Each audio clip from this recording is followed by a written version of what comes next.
भारत माता की आवाज जोरदार आना चाहिए। भारत माता की वंदे वंदे। आजच्या या कार्यक्रमाला उपस्थित असलेले आपले केंद्रीय मंत्री आणि महाराष्ट्राच्या राजकारणातली तोफ, बरोबर आहे ना राणे साहेब? नारायण राणे साहेब महाराष्ट्राच्या राजकारणामध्ये आणि मुंबईत विशेषतः वारंवार एका विधानसभेमध्ये सातत्यपूर्ण निवडणूक जिंकणं एक गोष्ट आहे, पण प्रत्येक निवडणुकीत अगोदरच्या निवडणुकीचा रेकॉर्ड ब्रेक करून लीड घेणारे आमचे पालकमंत्री मंगलप्रभात जोडा साहेब, सन्माननीय राज पुरोहितजी, आणि मला माहिती आहे की आमच्या भाषणापेक्षा ज्यांना बघण्यासाठी तुम्ही आल्या आणि ज्यांना त्यांचा अभिनय, त्यांची कलाकृती, त्यांचं नृत्य हे सगळं लाजवाब असतं, अशा ज्यांना पुरस्कार देऊन आपण पुरस्कृत केलं अशा हेमा मालिनीजी, मंचावर उपस्थित या ठिकाणी असलेल्या स्मृती सिन्हाजी, आणि ज्यांनी आता अतिशय चांगल्या पद्धतीने अटलजींच्या कवितांचं या ठिकाणी प्रदर्शन केलं अशा आदितीजी नंतर अलका पारेखजी,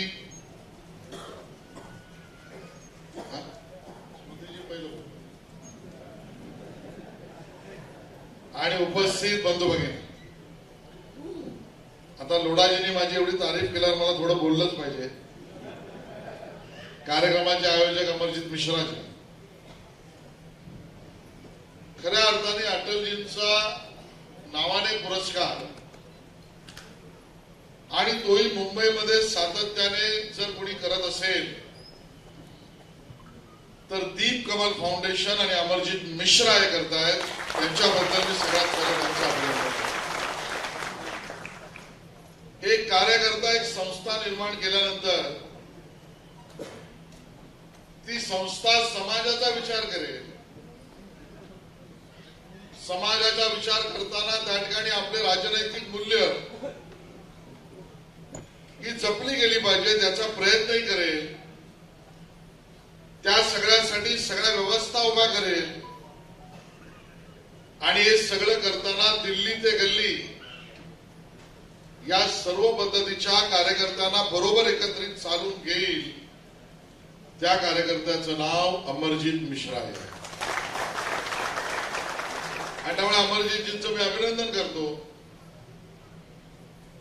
अटलजींबद्दल पियुषजी बोलले, नारायण राणेजी बोलतील. मला व्यक्तिशः असं वाटतं की जीवनामध्ये अटलजींच्या नावाचा पुरस्कार अटल कुंभ मध्ये मिळणं ही सगळ्यात महान गोष्ट आहे. याचं कारण अटलजींनी स्वतःच्या नावाचा आग्रह त्यांच्या आयुष्यामध्ये जीवित असताना कधीच केला नाही, आणि म्हणून या ठिकाणी उल्लेख करणं आवश्यक आहे. लोढाजींना, नारायण राणेजींना, राज पुरोहितजींना माहिती आहे, तुम्ही माहिती करून घेतलं पाहिजे. या देशामधल्या सर्व गावांमध्ये 7 लाख गावं आहेत. या 7 लाख गावांमध्ये घरी जाण्यासाठी घरापर्यंतचा रस्ता बनला पाहिजे, म्हणून ग्राम सडक योजना झाली, आणि ज्या योजनेचं आजही खूप मोठा विकासामध्ये हातभार आहे, त्या ग्राम सडक योजनेचं निर्माण अटलजींनी केलं.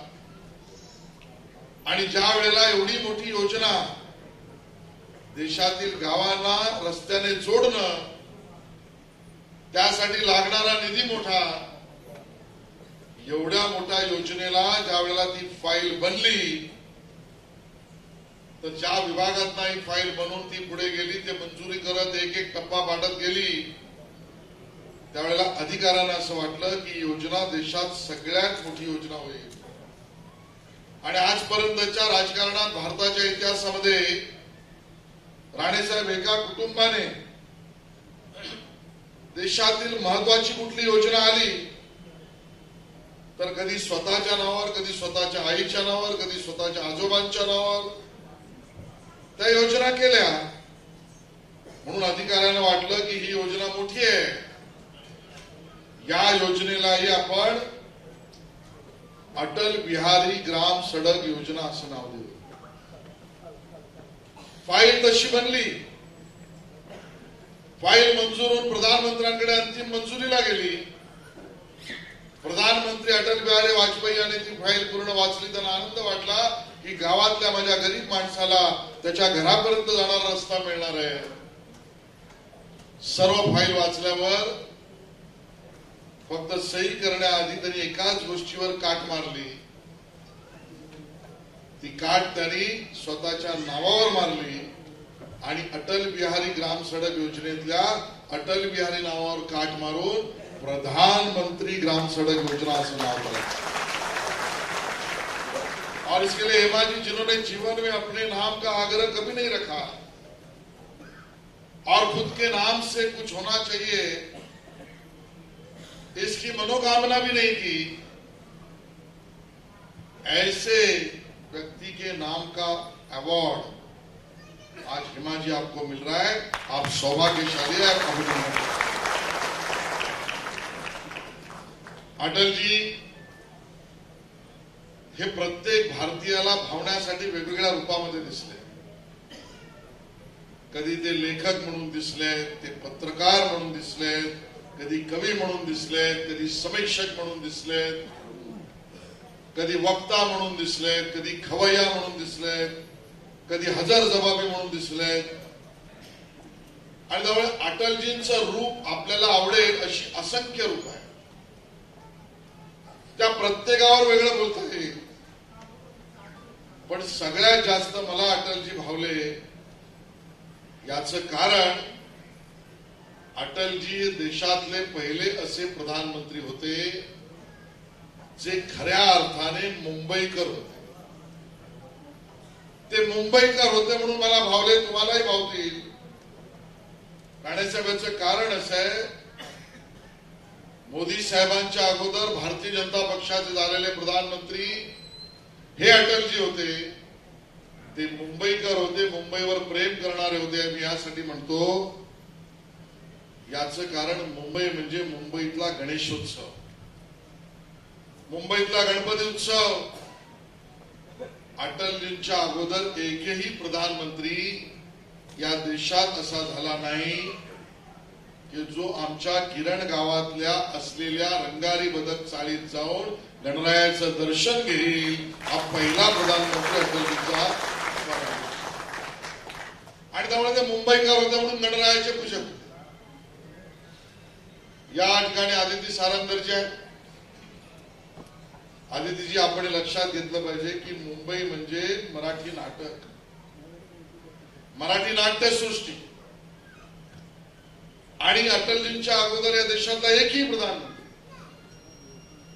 याने शिवाजी मंदिर मध्ये जाऊन नाटक बघितले नसेल. अटलजी पहिले प्रधानमंत्री आहेत ज्यांनी वाहतोय ध्रुवाची झुडी हे मराठी नाटक त्या ठिकाणी शिवाजी मंदिर. मुंबई म्हणजे फिल्म इंडस्ट्री आहे. आता या ठिकाणी अमरजीत मिश्रांनी उल्लेख केला की 1972चा सीतावर गीता त्यांनी 25 वेळेला बघितला. त्या अमरजीत मिश्रा बोलताना मला आठवायला लागलं की 1972ला सीता आणि गीता हेमाजींनी केला, पण 1972चा तर आमचा जन्म आहे. पण हेमाजींकडनं शिकलं काय पाहिजे, आम्ही जन्मल्यापासून 50 वर्षात आमची ही हालत झाली आहे.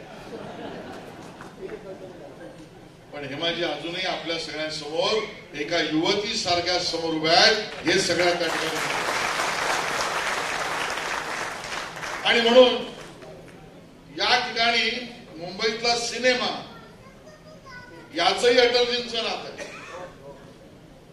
प्लाझा सिनेमामध्ये, प्लाझा थिएटरमध्ये जाऊन मराठी सिनेमा जो आमच्या मधु चव्हाणांनी त्या ठिकाणी प्रोड्यूस केला, मंगलजी आपके मित्र आणि तो मराठी सिनेमा अटलजींनी प्लाझा थिएटर मध्ये जाऊन बघितला. अटलजी मुंबईकर होते याचं कारण त्यांचा मराठी सगळ्या रेसिपींवर प्रेम होतं. या रंगशारदाच्या या सभागृहात वर 10व्या माळ्यावर अटलजी भारतीय जनता पक्षाचं 25वं अधिवेशन ज्या वेळेला झालं त्यावेळेला इथे राहिले आणि त्या व्यवस्थेचा प्रमुख मी होतो. प्रमोदजींच्या नेतृत्वाखाली काम करत होतो. ज्या वेळेला प्रमोदजी अटलजींकडे मला घेऊन गेले आणि म्हटलं अटलजींच्या आवडीचं जेवण आज बनलं पाहिजे आणि म्हणून मी त्या ठिकाणी पंजाबी मोगलाई सगळे शेफ बोलून घेतले होते. मला वाटलं अटलजी काहीतरी उत्तर भारतातील आवडीचा पदार्थ सांगतील. अटलजी मराठीत म्हणाले मला पुरणपोळी पाहिजे. मी म्हटलं पुरणपोळी आम्ही बनवू. ते म्हणाले तेवढ्यावर चालणार नाही मला बरोबर मोदक सुद्धा पाहिजे. राणेसाहेब सांगा मोदक आणि पुरणपोळीवर प्रेम करणारे अटलजी हेच खरे मुंबईकर होते. आणि मी सगळं यासाठी म्हणतोय याचं कारण जे आजकाल म्हणतायत ना मुंबई कोणाची आणि त्यांच्या पक्षाची छेकडे उडाली आणि चिन्ह झाली.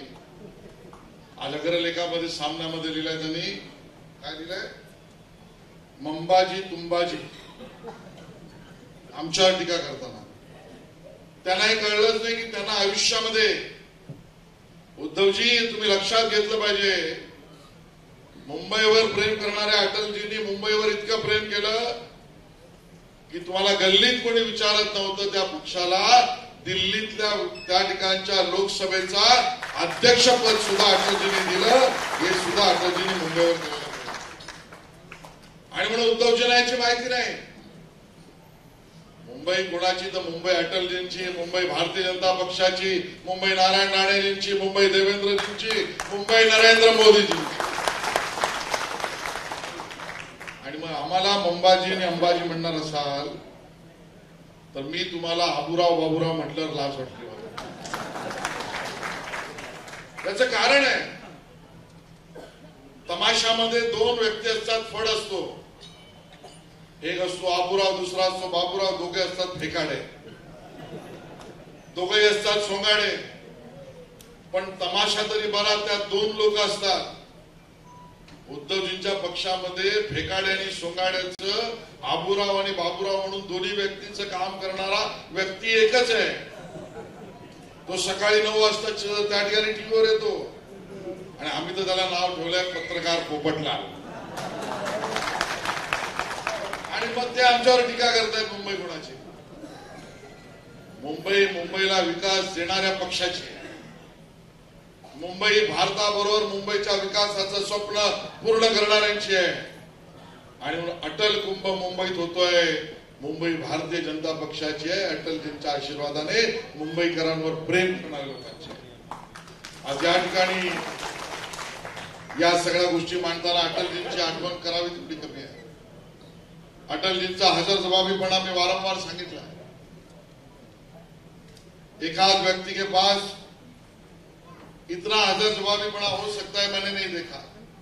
मुझे याद है आज भी वो प्रसंग कि जब अटल जी प्रधानमंत्री पद से बाहर निकल चुके थे, उनकी तबीयत भी ठीक नहीं थी, कांग्रेस की सरकार थी, चलने में वो बेबी सिटिंग कदम के जैसे चलते थे. कार्यालय में बैठक थी, दिल्ली कार्यालय में पत्रकार आए थे, एक रस्सी के पीछे पत्रकारों को रोक दिया गया था. उसी दिन सोनिया गांधी जी ने नटवर सिंह जो कांग्रेस के मंत्री थे उनका इस्तीफा लिया था. आरोप नटवर सिंह जी पर था और उसके ऊपर पत्रकार बहुत लंबे से रस्सी से पीछे से अटल जी को पूछ रहे थे, अटल जी आपसे बात करना चाहते हैं, अटल जी आपकी प्रतिक्रिया चाहते हैं, अटल जी आप प्रतिक्रिया देंगे क्या, बाप जी आप बात करेंगे क्या.